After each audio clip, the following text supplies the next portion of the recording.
আল্লাহু আকবার লা ইলাহা ইল্লাল্লাহু আল্লাহু আকবার ওয়ালিল্লাহিল হামদ। প্যারে হাজিরিন, আল মুসলিমু আখুল মুসলিম, একজন মুসলমান অপর মুসলমানের জন্য ভাই। লা ইয়াজলিমুহু, সে তার প্রতি জুলুম করবে না। ওয়ালা ইয়াখজুলুহু, মুসলমান মুসলমানকে অপদস্থ করবে না।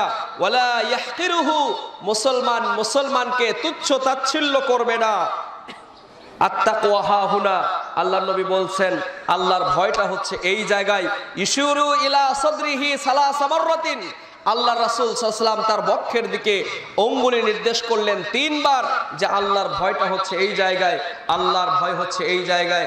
আজকে আপনারা আমরা যে সুন্দর পরিবেশে সালাত আদায় করতে পারলাম, আমাদের অনেক মুসলিম ভাই বিশেষ করে ফিলিস্তিন গাজায় অবরুদ্ধ অবস্থায় আমার মুসলিম ভাইয়েরা আছেন, তারা দুমুঠো খেতে পারেননি, সাহারি খেতে পারেননি, পানি খেয়ে থেকেছেন, কখনো কখনো পানিও পাননি। আমরা দেখেছি সোশ্যাল মিডিয়ায় ঘাস চেবিয়ে ইফতার করছেন। আল্লাহ রাব্বুল আলামিন আমাদের এই মুসলিম ভাইদেরকে ক্ষমা করুন, আল্লাহ জালেমদেরকে উপযুক্ত শাস্তি দান করুন, আল্লাহ অবরুদ্ধ গাজাতে আল্লাহর পক্ষ থেকে বিশেষ রহমত নাজিল করুন, আল্লাহুম্মা আমিন। আমার কলিজার টুকরা মুসলিম ভাই এবং বোনদের ইজ্জত আবরু সম্মান সম্ভ্রম ফিরিয়ে দিন, আল্লাহুম্মা আমিন। রাসূল সাল্লাল্লাহু আলাইহি ওয়াসাল্লাম বিদায় হজের মাঠে যে ওসিয়তগুলো করেছেন, আজকে আমি আপনাদের একজন খাদেম হিসেবে আপনাদের প্রতি আমি সেই ওসিয়ত করছি। উসিকুম বিতাকওয়াল্লাহ, আমি আপনাদেরকে আবার ওসিয়ত করছি যে কথা নবী মুহাম্মদ সাল্লাল্লাহু আলাইহি ওয়াসাল্লাম বলেছিলেন, তাকওয়া অবলম্বন করো, তাকওয়া অবলম্বন করো। রাসূল সাল্লাল্লাহু আলাইহি ওয়াসাল্লাম বলছিলেন ইয়াখতুবু ফি হাজ্জাতিল বিদাই, বিদায় হজের ভাষণে, ফাকালা ইত্তাকু রাব্বাকুম, তোমরা তোমাদের প্রতিপালককে ভয় করো। ওয়া সাল্লু খামসাকুম, 5 ওয়াক্ত সালাত আদায় করো। ওয়া সুমু শাহরাকুম, রমজানের সিয়াম রাখো। ওয়া আদ্দু যাকাত আমওয়ালিকুম, তোমাদের সম্পদের পূর্ণ যাকাত আদায় করো।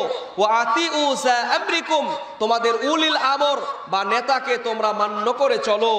তাদখুলু জান্নাতা রাব্বিকুম, তাহলে তোমাদের প্রতিপালকের জান্নাতে তোমরা ঢুকতে পারবে। বলেন সুবহানাল্লাহ।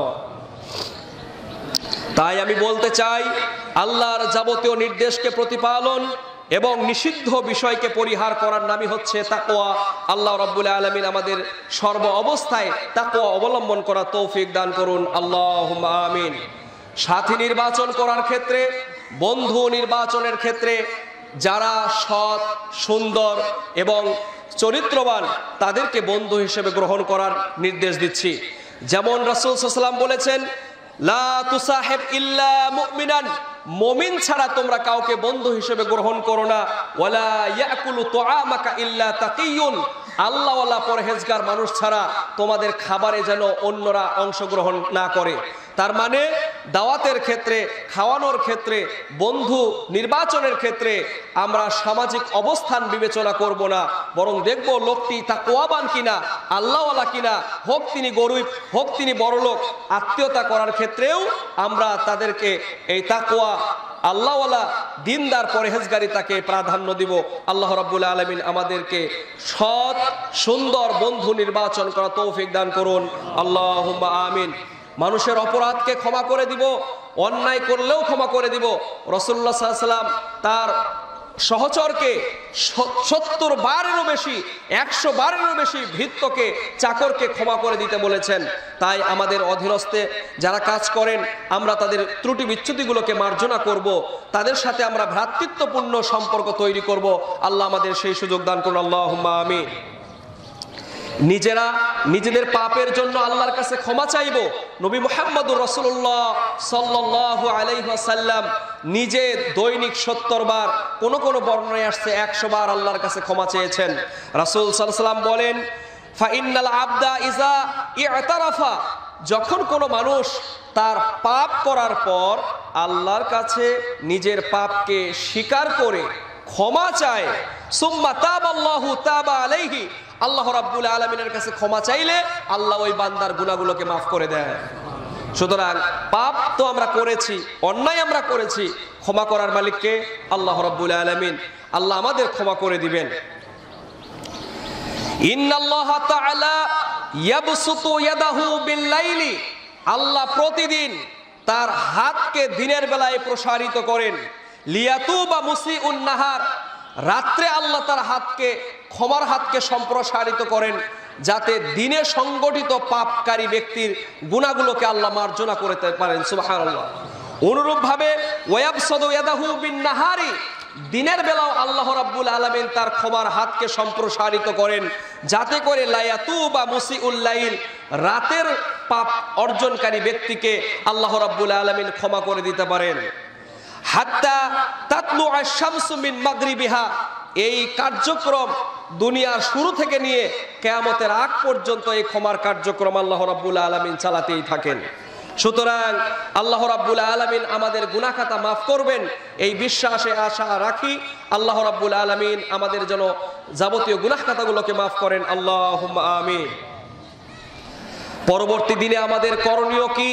এই রমজান থেকে যে শিক্ষা আমরা গ্রহণ করলাম, আত্মসংযম, আত্মপ্রত্যয়ী হওয়া, পরমত সহিষ্ণুতা, ধৈর্য, তারপরে তাকওয়া, মেহমানদারিতা, পারিবারিক সন্তুষ্টি, পারিবারিক একাগ্রতা, পারস্পরিক সহযোগিতা, একে অপরের প্রতি শ্রদ্ধাবোধ, দরিদ্র অনাহারী মানুষের খাদ্যের কষ্ট, যা শিক্ষা এই রমজান থেকে করেছি, আল্লাহ রাব্বুল আলামিন যেন বাকি 11টি মাস এখানে এই শিক্ষাকে চালিকা শক্তি হিসেবে গ্রহণ করে বাকি 11টি মাস আল্লাহ রাব্বুল আলামিন যেন সেই অনুপাতে আমাদের জীবন পরিচালনা করার তৌফিক দান করেন, আল্লাহুম্মা আমিন। সম্মানিত হাজিরিন, ছোট্ট একটি কাজ আছে। আবু আইয়ুব আনসারী রাদিয়াল্লাহু আনহু থেকে বর্ণিত, তিনি বলেন রাসূল সাল্লাল্লাহু আলাইহি ওয়াসাল্লাম বলেছেন, মান সামা রমাজানা, যে ব্যক্তি রমজান মাসের সিয়াম পালন করলো, সুম্মা আতবাহু মিন সিত্তিন মিন শাওয়ালিন, এরপরে যে ব্যক্তি শাওয়াল মাসের 6টি সিয়াম রাখলো, কাসিয়ামিকা দাহার, এই 6টি সিয়াম রাখা পরবর্তী 1 বছর সিয়াম রাখার সমান। বলেন সুবহানাল্লাহ। এই জন্য আমরা এই যে শাওয়াল মাসে 6টা সিয়াম রাখার চেষ্টা করব, আল্লাহুম্মা আমিন। অন্যান্য যে আমলগুলো আছে তা আমরা ধারাবাহিকভাবে পালন করার চেষ্টা করব এবং অন্যান্য নফল সিয়ামগুলো পালন করার চেষ্টা করব। আল্লাহ রাব্বুল আলামিন আমাদেরকে সেই তৌফিক দান করুন। শেষ করে দিব, পরিশেষে সালাত, সিয়াম, হজ, যাকাত, ব্যবসা বাণিজ্য, বিয়ে শাদী, চলাফেরা, ওঠা বসা, হাট বাজার, চিন্তা চেতনা, দৃষ্টিভঙ্গি, পোশাক আশাক, অর্থাৎ একজন মানুষের জীবনের যতগুলো দিক ও বিভাগ রয়েছে সবগুলো ক্ষেত্রে যেন আমরা পবিত্র কোরআন এবং রাসূলের রেখে যাওয়া সুন্নাহকে অনুসরণ করতে পারি। আল্লাহ আমাদের সেই তৌফিক দান করুন, আল্লাহুম্মা আমিন। এই আজকের বক্তব্যের শেষ হাদিস বলেই শেষ করতে চাই। দেখেন, রাসূলের কাছে একজন বেদুইন ব্যক্তি এসে বললেন, আন্না আরাবিয়ান আতান নবী সাল্লাল্লাহু আলাইহি ওয়াসাল্লাম, আল্লাহ রাসূলের কাছে একজন বেদুইন ব্যক্তি এসে জিজ্ঞাসা করলেন যে ফাকালা দুল্লানি আলা আমালিন ইজা আমিলতুহু দাখালতুল জান্নাহ, পরিশুদ্ধ করার জন্য, নিজেকে পাপ মুক্ত করার জন্য সর্বোচ্চ চেষ্টা করেছি, ইবাদত করেছি, কিয়ামুল লাইল করেছি, দিনের বেলায় সিয়াম রেখেছি। আল্লাহ রাব্বুল আলামিন আমাদের রমজান কেন্দ্রিক যত ইবাদত করেছি সব ইবাদতকে আল্লাহ কবুল করুন, আল্লাহুম্মা আমিন। ইজা কানা ইয়াউমু ঈদিহিম ইয়ানি ইয়াউমা ফিত্রিহিম, এই ঈদুল ফিতরের দিনে ফেরেশতা মণ্ডলীকে আল্লাহ রাব্বুল আলামিন জিজ্ঞাসা করেন, আমার এই বান্দারা সালাতের মাধ্যমে, দোয়ার মাধ্যমে আমার কাছ থেকে তারা চায় কি? তখন ফেরেশতা মণ্ডলী বলে, তারা আপনার ক্ষমা চায়, তারা আপনার কাছ থেকে সন্তুষ্টি লাভ করতে চায়। আল্লাহ রাব্বুল আলামিন ফেরেশতা মণ্ডলীদেরকে জিজ্ঞাসা করেন, তাহলে এদের কর্মের প্রতিফল কি দেওয়া যায়? তখন আল্লাহ রাব্বুল আলামিনকে ফেরেশতা মণ্ডলী বলেন যে আমরা আশা করি আপনার বান্দাদের কর্মের পূর্ণাঙ্গ ফলাফল, যথাযথ প্রতিফল আপনি দান করেন, সুবহানাল্লাহ। তখন আল্লাহ রাব্বুল আলামিন ফেরেশতা মণ্ডলীদেরকে সাক্ষী রেখে বলে, শোনো, তোমরা সাক্ষী থাকো, ফাকাদ গফরাত লাকুম সাইয়্যাতিকুম, এই সব বান্দা এবং বান্দীদের আমি জীবনের বিগত দিনের সব গুনাহগুলোকে মাফ করে দিলাম। ওয়া বাদদালাত সাইয়্যাতিকুম হাসানাতিন, এবং তার সকল পাপগুলোকে সওয়াবে আমি রূপান্তরিত করে দিলাম। তাহলে আমরা আশা করতে পারি আল্লাহ রাব্বুল আলামিন আমাদের বিগত দিনের গুনাহগুলোকে মাফ করেছেন। আজকে ধনী গরিব উঁচু নিচু মানুষের বংশীয় পরিচয় নাই, আমরা সবাই কাঁধে কাঁধ মিলিয়ে ধনী গরিব সবাই একসাথে কাঁধ মিলিয়ে জামাতের সাথে সালাত আদায় করেছি। কোনো বৈষম্য আমাদের মাঝে কি ছিল? ছিল না। ঠিক ইসলাম এই শিক্ষায় দেয়, ব্যক্তিগত জীবন, পারিবারিক জীবন, সামাজিক জীবন, রাষ্ট্রীয় জীবন, চলাফেরা, ব্যবসা বাণিজ্য, আত্মীয়তা, সব ক্ষেত্রে আমরা যেন মানুষকে মানুষ হিসেবে বিবেচনা করি। মানুষের অর্থ সামাজিক মর্যাদার ভিত্তিতে যেন তাকে সম্মান করা অথবা অপমান করা এ জাতীয় কাজ না করি। আল্লাহ রাব্বুল আলামিন যেন আমাদেরকে মানুষ হিসেবে মানুষকে সম্মান এবং শ্রদ্ধা করার সুযোগ দান করেন। আল্লাহুম্মা আমিন। কিয়ামতের দিনে আল্লাহ রাব্বুল আলামিন মানুষের চেহারার দিকে দেখবেন না, মানুষের আকৃতির দিকে দেখবেন না। ইন্নাল্লাহা লা ইয়ানজুরু ইলা সুওয়ারিকুম ওয়া আমওয়ালিকুম। কিয়ামতের দিনে আল্লাহ রাব্বুল আলামিন তোমাদের সম্পদ, তোমাদের চেহারা, আকৃতির দিকে দেখবেন না। ওয়ালাকিন ইয়ানজুরু ইলা কুলুবিকুম ওয়া আমালিকুম। বরং আল্লাহ রাব্বুল আলামিন আপনাদের আমল, আপনাদের কি বলে অন্তর, এই দুইটা জিনিস দেখবেন যে কোন লোকটার অন্তর ছিল কলুষ মুক্ত, অহংকার মুক্ত, কে মানুষকে সম্মান করত, ভালোবাসতো, সবার সাথে সদাচরণ করত, বিনয় নম্র ছিল, এমন আত্মাকে আল্লাহ রাব্বুল আলামিন সম্মানিত করবেন। সুতরাং আল্লাহর কাছে নিকটবর্তী হওয়া, আল্লাহর সন্তুষ্টি অর্জন করা কখনো টাকা দিয়ে, চেহারা সুরত দিয়ে পাওয়া যায় না, বরং আল্লাহকে পাওয়া যাবে অন্তর দিয়ে, আল্লাহকে পাওয়া যাবে আমলের মধ্য দিয়ে। এই জন্য আল্লাহ বলেছেন, ইন্না আকরামাকুম ইনদাল্লাহি আতকাকুম। নিশ্চয়ই তোমাদের মাঝে ওই ব্যক্তি হচ্ছেন বেশি সম্মানিত যে আল্লাহকে বেশি ভয় করে। আল্লাহ রাব্বুল আলামিন আমাদের প্রত্যেককেই তাকওয়া অর্জন করা তৌফিক দান করুন। আল্লাহুম্মা আমিন। আল্লাহ রাসূল একটু আমাদেরকে যদি জান্নাতে যাওয়ার কিছু আমল শিখাইয়া দিতেন। কোথায় যাওয়ার? জান্নাতে যাওয়ার যদি কিছু আমল শিখিয়ে দিতেন আমাদের জন্য ভালো হতো। রাসূল সাল্লাল্লাহু আলাইহি ওয়াসাল্লাম তাকে কয়েকটা উপদেশ দিলেন। এক, আনতা আবুদাল্লাহ লা তুশরিকু বিহি শাইআ। প্রথম কাজ হলো তুমি আল্লাহর ইবাদত করবে একনিষ্ঠভাবে, তার সাথে কাউকে শরীক করবে না। ওয়া তুআদ্দিজ যাকাতা ওয়া তুকিমুস সালাতাল মাফরুজা।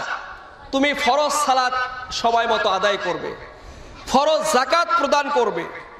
ওয়া তাসুমু রমাজানা, রমজান মাসের সিয়াম রাখবে। ক্বালা, ওই সাহাবী বললেন, ওয়াল্লাযী নাফসি বিয়াদিহি, সেই সত্তার শপথ যার হাতে আমার জীবন রয়েছে, লা আজিদু হাযা ওয়ালা আনকুসু হাযা। ও আল্লাহর নবী, আপনি আমাকে যা শিখিয়ে দিলেন এর চাইতে আমি কিছু কমও করব না, এর চাইতে বেশি বাড়িয়েও করব না। সুবহানাল্লাহ। তখন ফালাম্মা ওয়াল্লাহ, এই কথা বলে লোকটি যখন প্রস্থান করে চলে যাচ্ছিলেন, আল্লাহ রাসূল সাহাবীদেরকে লক্ষ্য করে বললেন, ফাকাল নবী সাল্লাল্লাহু আলাইহি ওয়াসাল্লাম, মান সাররাহু আইয়ানজুরা ইলা রাজুলিন মিন আহলিল জান্নাহ। তোমাদের মধ্যে এমন কি কেউ আছো যে একটা জান্নাতি মানুষকে দেখে নিজে আত্মতৃপ্ত হতে চাও, খুশি হতে চাও, তোমাদের ভালো লাগবে এরকম কি কেউ জান্নাতি মানুষ দেখতে চাও? ফালিয়ানজুর হাযার রাজুল, সেজন্য এই লোকটার দিকে দেখে যে এইমাত্র বলল, রাসূল আপনি আমাকে যা নির্দেশ দিলেন তাই করব, এর কমও করব না, বেশিও করব না। সম্মানিত উপস্থিতি, সম্মানিত মুসলিমবৃন্দ, আমাদেরও তাই সালাত, সিয়াম, হজ, যাকাত থেকে শুরু করে ইসলামের আনুষঙ্গিক যতগুলো ইবাদত আছে প্রত্যেকটি কাজ আমাদেরকে করতে হবে রাসূলের দেখানো পথে, সুন্নাহর অনুসরণের মাধ্যমে। তবেই আমরা ইহকালে কল্যাণ এবং আখিরাতে কল্যাণ লাভ করতে পারবো। সম্মানিত হাজিরিন, আল্লাহু আকবার, আল্লাহু আকবার, লা ইলাহা ইল্লাল্লাহু, আল্লাহু আকবার, আল্লাহু আকবার, ওয়ালিল্লাহিল হামদ। সংক্ষিপ্ত বক্তব্যে অনেকগুলো বিষয় আমি তুলে ধরার চেষ্টা করেছি। আসুন জীবনের প্রতিটি ক্ষেত্রে কিতাব এবং সুন্নাহর অনুসরণ করার আল্লাহ তৌফিক দান করুন। আল্লাহ রাব্বুল আলামিন জীবনের সর্ব অবস্থায় তাকওয়া অবলম্বন করা তৌফিক দান করুন। আল্লাহ রাব্বুল আলামিন আমাদের জীবদ্দশার যাবতীয় গুনাহ খাতাগুলোকে মাফ করে দিন। আমাদের মধ্যে যারা আজকে এখানে উপস্থিত হয়েছে আল্লাহ তুমি তাদেরকে ক্ষমা করে দাও। আল্লাহ যারা আসতে পারেননি অসুস্থতা জনিত কারণে আল্লাহ তুমি তাদেরকেও মাফ করে দাও। আল্লাহ আমাদের মা বাবা ভাই বোন ব্রাদার এই জামাতের যারা কর্ণধার ছিলেন দায়িত্বশীল ছিলেন যারা মারা গিয়েছেন আল্লাহ আমরা প্রত্যেকের নাম নিতে গেলে অনেক সময় লাগবে। এই জামাত এই সমাজের সাথে যারাই জড়িত ছিলেন মারা গিয়েছেন আল্লাহ সকলকে তুমি ক্ষমা করে দাও। আল্লাহ তুমি তাদের কবরকে প্রশস্ত করে দাও। আল্লাহ তুমি তাদের হিসাবকে সহজ করে দাও। আল্লাহ কিয়ামত পর্যন্ত আমাদের এই জামাত আমাদের সমাজের ভিতরে ঐক্য একতা হৃদ্যতা আন্তরিকতা প্রতিষ্ঠিত রাখো। আল্লাহ আমাদের মাঝে পারস্পরিক হিংসা বিদ্বেষকে ভুলে গিয়ে ঐক্য স্থাপন করে দাও। আল্লাহ আমাদের পারস্পরিক সহযোগিতার মনোভাব তৈরি করে দাও। আল্লাহ তুমি আমাদের মাঝে সহমর্মিতার ভাব তৈরি করে দাও। আল্লাহ আমাদের মধ্যে যারা অসুস্থ আছেন দোয়া চেয়েছেন অনেকেই আল্লাহ যারাই অসুস্থ দেশে বিদেশে চিকিৎসাধীন হাসপাতালে অসুস্থ আছেন প্রত্যেককেই আল্লাহ তুমি শিফায়ে কামিলা আজিলা দান করো আল্লাহুম্মা আমিন। বিশেষ করে আমাদের নকিবুল ইসলাম বুলবুল ভাই অ্যাক্সিডেন্ট করেছেন, এছাড়া অনেকেই বিদেশে চিকিৎসাধীন আছেন, অনেকেই দোয়া চেয়েছেন। তো যারাই দোয়া চেয়েছেন আল্লাহ প্রত্যেককেই শিফায়ে কামিলা আজিলা দান করো আল্লাহুম্মা আমিন। আমাদের মধ্য থেকে যারা পড়ালেখা করছেন শিক্ষার্থী আল্লাহ তুমি তাদেরকে মেধা শক্তি বাড়িয়ে দাও। আল্লাহ আমাদের এইখানে উপস্থিত জামাতের সকল ভাইদেরকে ক্ষমা করে দাও, সকল বোনদেরকে ক্ষমা করে দাও। আল্লাহ আমার উপস্থিত অনুপস্থিত এই জামাত সহ সারা দেশবাসীকে তুমি ক্ষমা করে দাও। আল্লাহ পুরা মুসলিম উম্মাহকে তুমি ক্ষমা করে দাও। আল্লাহ আমাদের প্রত্যেক মুমিন মুমিনা সারা বিশ্বে যারা কবরস্থ হয়েছেন আল্লাহ তুমি সবাইকে ক্ষমা করে দাও। আল্লাহ বিশেষ করে গাজা ফিলিস্তিন অবরুদ্ধ মুসলিম জনপদকে তুমি হেফাজত করো। আমার ভাইদেরকে তুমি আল্লাহ নিরাপত্তা দান করো। আল্লাহুম্মা হাল্লিকিল ইয়াহুদা ওয়ান নাসারা আল্লাহুম্মা হাল্লিকিল ইয়াহুদা ওয়ান নাসারা আল্লাহুম্মা উসুর আলা বিলাদিল মুসলিমিন আল্লাহুম্মা উসুর আইম্মাইল মুসলিমিন আল্লাহুম্মা তাকাব্বাল সালাতানা ওয়া সিয়ামানা ودعاءنا وتلاواتنا القرآن يا رب العالمين اللهم تقبل دعاءنا وصيامنا وقيامنا وتلاواتنا القرآن يا رب العالمين আল্লাহ আপনি আমাদের সালাত আমাদের সিয়াম আমাদের কোরআন তেলাওয়াত আমাদের ভালো কাজগুলোকে আপনি কবুল করে নিন। আল্লাহ মুসলিম উম্মাহকে আপনি হেফাজত করুন ইয়া রাব্বাল আলামিন। প্রত্যেক ভাইয়ের প্রত্যেক বোনের নেক মাকসুদ গুলোকে আপনি পূর্ণ করে দিন। আল্লাহ আপনি আমাদের সকল হাজতকে আপনি পূর্ণ করে দেন। আল্লাহ এ দেশ ও জাতিকে যাবতীয় বালা মুসিবত থেকে হেফাজত করেন। আল্লাহুম্মা গফির লিল মুমিনিনা ওয়াল মুমিনাত ওয়াল মুসলিমিনা ওয়াল মুসলিমাত ওয়া আলিফ বাইনা কুলুবিহিম ওয়া আসলিহ যাতা বাইনিহিম ওয়ানসুরহুম আলা আদুবিকা ওয়া আদুবিহিম। আল্লাহুম্মা লানা কাফারাতাল্লাযী ইয়াসুদ্দুনা আন সাবিলিক ويكذبون رسلك ويقاتلون أولياءك اللهم خالف بين كلمتهم وزلزل أقدامهم وأنزل بهم باسك الذي لا ترده عن القوم المجرمين سبحانك اللهم وبحمدك أشهد أن لا إله إلا أنت أستغفرك وأتوب إليك السلام عليكم ورحمة الله।